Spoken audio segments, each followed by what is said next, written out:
2014 paper. And let's have a look at this one here. First comprehension there. Anain August Arasharish. Anain kind of back and Arasharish forward and back again. Is oorskil fantasiach the Hobbit. The Hobbit is a fantasy novel. Oorskil is a novel, fantasiach the fantasy. Fulsoid an céad uair sa bliain míle trocha seacht. Fulsoid published den céad uair for the first time sa bhliain in the year 1937. Ba é J.R.R. Tolkien Olive in Old School Oxford and Tudor. It was the it was J.R.R. Tolkien. Olive is a professor in Old School Oxford in Oxford University, and Tudor was the author. Tá an oorscéil ar fáil aníis ina lán teangacha. The novel is can be got now in lán teangacha in a lot of languages an Gaeilge san Arv, including Gaeilge, including Irish. San Arv is including. Cuireadh an leagan Gaeilge ar all sa bhliain 2002. Cuireadh, we've got cuireadh with ar all here. It means made available. So the Irish and an Lagan's version. The Irish version was made available. Okay, Sivlian Gauvila Sadoyeg in 2012. An Hobbit an Tidal Attire. The Hobbit is the title of it. An Tullav Nicholas Williams of Corgailgan and Laura. It was the professor Nicholas Williams that put Irish on the book or translated it. It's a better way of saying it, but acquire to take it literally. So Lagan Gaelga in the Irish version. Banter úsáid as na léiridí a rinne Tolkien féin don bhun legan. In the Irish version, banter úsáid as na léiridí. The na léiridí means the depictions or the illustrations. So the illustrations are used, banter úsáid, are used from the first book on Bhun Legan, the first version that Tolkien did himself. Arena Tolkien Payne. So in the Irish version, the depictions or the illustrations are used from the first book that Tolkien did himself. Is the an covlucht every type I gahar na mart Cunda Mayo at Dulsoy and Lower. It is the company every type in Westport I gahar na mart, County Mayo at Dulcie and Lower that published the book. Is Lower Glotius Nasta Creek Newell and Hobbit. The book is Gloche, nice, okay, or excellent. Snasta, polished, Creeknewell, finished. Yeah, Hobbit. So the book is a nice, polished, finished book. Sa leabhar, sa sipa leabharí gan áras conra na Gaeilge, sé stráid Arach baile clia dó a cheol an leabhar ar an lún trugad de Abran Gavíle sa dó. In the shop, in the Igianaris, the Shupalauer is the name of the bookshop. In the Cianáras is the headquarters of Conor na Gaeilge. Conor na Gaeilge is the Irish organisation. Stráid Acker is Harcourt Street in Dublin to Ahiolu. Sholu is another to launch, is where the book was launched on the 30th of April 2012. The book the shop is there le dahad bliana nús for the last 40 years. Rinne Mashaconag's Akro Era Gavis do. It was Akro renovated and decorated. Was done on it in 2012. Cur was Jack Shelfna, they put in shelves and new lights such nua agus spas le horicta a reading space, the customary for customers. Dort Bannister and Shuppa. The shop manager said, there's an example of Tishel Ginnadach, nice example, but Bannister and Shuppa. The shop manager said that Cur Kush Broad do an Hobbit a bheith a Hjolsa Shuppa Lower. It was a Kush Broad, a reason for pride for him, though, an Hobbit a bheith Sholu to launch the book Hobbit in the Shupalour. Dúirt sé freisin, he said also, gur deis ionach a bhí an leagan amach nua a thiopú agus an siomh gras an nua, okay, do cnog. Í a léir an slua. He said it was a great opportunity destined a bhí an legan amach nua ar an siopa to have the legan amach now, not to be mixed up with version already, but legan amach new layout, to have a new layout of the shop and a new website, a Leru, to show to the crowd, Dunslua. So it's a wonderful opportunity to show the new layout and the new website to the crowd. Is scale faoi hobbit darb an bilbao baggin é an hobbit. Um, it is a story about a hobbit named Bilbo Baggin é an hobbit. Tain Bilbo thuras fada chun tuairteach. Bilbo goes on a thuras fada, a long journey. Chun tuairteach dangerous. I gcuine a hill, a lovely phrase, against his will. In éineacht le Gandalf Tree with the wizard Gandalf. Tree is a wizard. Le Tree Orvach Dag with 13 dwarfs. But what lo teacht an tashka or atá ag small dragon. They would like to teacht to kind of come on or come upon the tashka as a treasure or the gold. They like to come upon the gold treasure that a small dragon egg then is had. That small dragon had. Fol mian, we learn, or sorry, Bilbo agus a comrade, his comrades learn galore fuhu féin, a lot, fuhu about themselves, fuhu féin, about themselves. Agus Eid an Thuras seo and them on the trip. They learn an awful lot about themselves and each other, agus Eid and themselves on this trip. Tillen Bilbo mias. Tillen to earn, Bilbo earns mias respect of the comrades, earns the respect of the comrades, le lin an Thuras, for the duration of the journey, or during the journey. Le lin is during, Thuras is the trip or the journey. Dera, in the end, Cloyter is kind of to overcome. Smog dragon is overcome. Ach is biog or a hugan bilbo lesh, but it is little gold that Bilbo takes with him a while home. Neil Simdal lied eg Bilbo, okay? Neil Simdal lied is kind of like they haven't got the slightest, Bilbo hasn't got the slightest interest, or Bilbo and the hobbits have the slightest interest bit ella in anything else in a sever not called. So they've no interest in being sever, rich or famous. Mars far low because they prefer comfort on sale, the comfort of life, or life's comforts. Van the Hobbit Call, the book Call, is famous. You see Van Call becomes famous. Amach, it is famous fud on down, nor a full sé sa verle duas.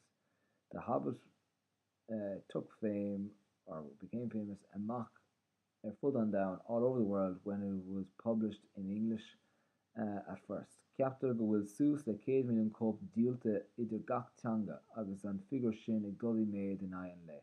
Ceaptar go bhfuil, it is thought that there was up to 5 million copies of it, 2 million cóp díolte sold between gach language, between every language, agus an figure sin ag dul I méid is increasing, ag dul I méid in aghaidh le, daily, in aghaidh le daily, that figure is increasing daily. Bhí súil ag daoine go ndéanfaí scanán de Hobbit freisin. It is hoped by people go ndéanfaí scanán de that a film will be made of The Hobbit also. Tá gá scanán bunaithe anis. There's 2 films based on it now. The Hobbit, The Unexpected Journey, 2012, agus The Hobbit, The Desolation of Smaug, 2013. Tá spáintear an tríú scanán sa srá. The 3rd film will be shown in the Sra in the series, The Hobbit, there and back again.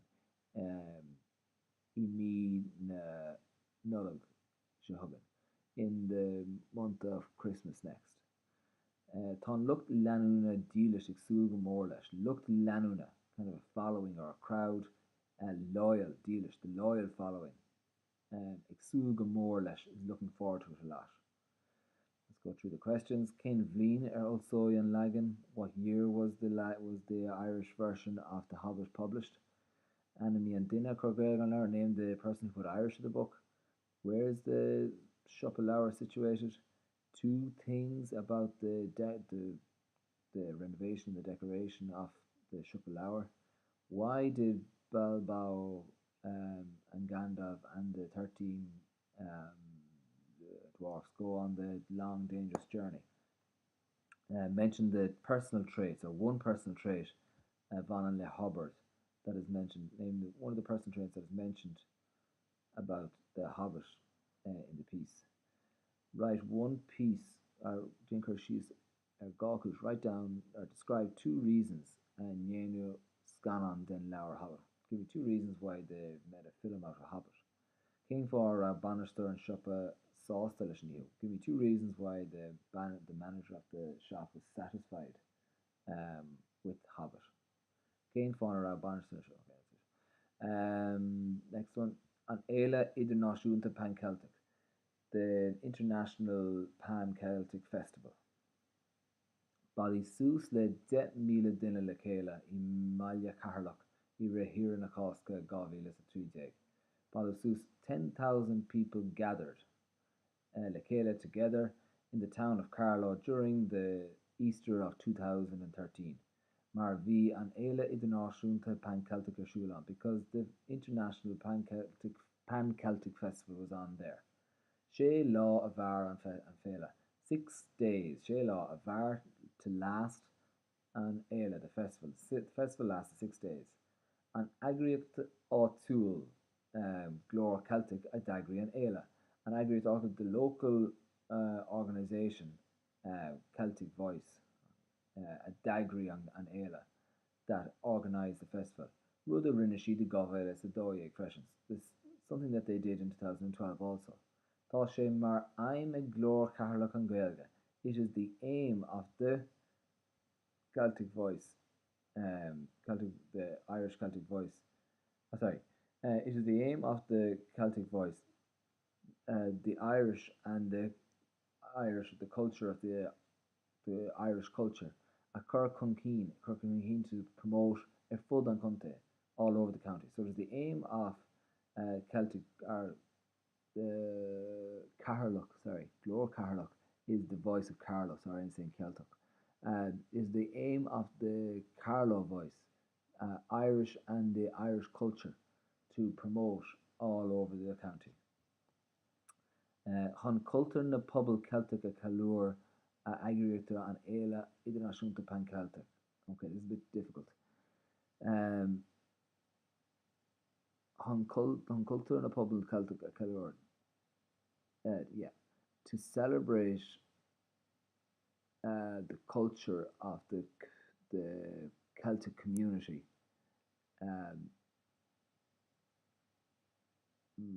that the Pan Celtic International Festival was organised. Okay, it's very complicated, but if you can understand all the words that go along there.